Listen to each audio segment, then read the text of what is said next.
DB, SB, DGFI, NSI রাত 2টার সময় উঠে দেশের নাগরিককে তুলে নিয়ে যায়, 6,500 ক্রস ফায়ার করেছে, হাজার হাজার লাশের এখনো দিশা নাই। সেখানে মুক্তিযুদ্ধের চেতনা মানেটা কি?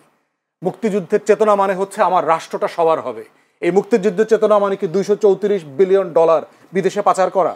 এই মুক্তিযুদ্ধের গল্প বলে বলে বাংলাদেশের 80% ভুয়া মুক্তিযোদ্ধা বানাইছে, 30 লাখের গল্প বানাইছে। এই মুক্তিযুদ্ধের চেতনা নামে আমরা শহীদদের একটা তালিকা করি নাই।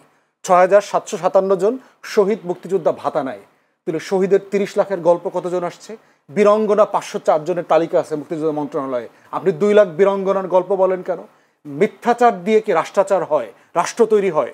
তাহলে শেখ হাসিনা গত 16 বছর মুক্তিযুদ্ধের চেতনার নামে যা যা করছে ঠিক তাই ছিল 6 দফার বিপক্ষে, 71-এর যুদ্ধের বিপক্ষে, 70-এর নির্বাচনের বিপক্ষে, 69-এর গণ অভ্যুত্থানের বিপক্ষে।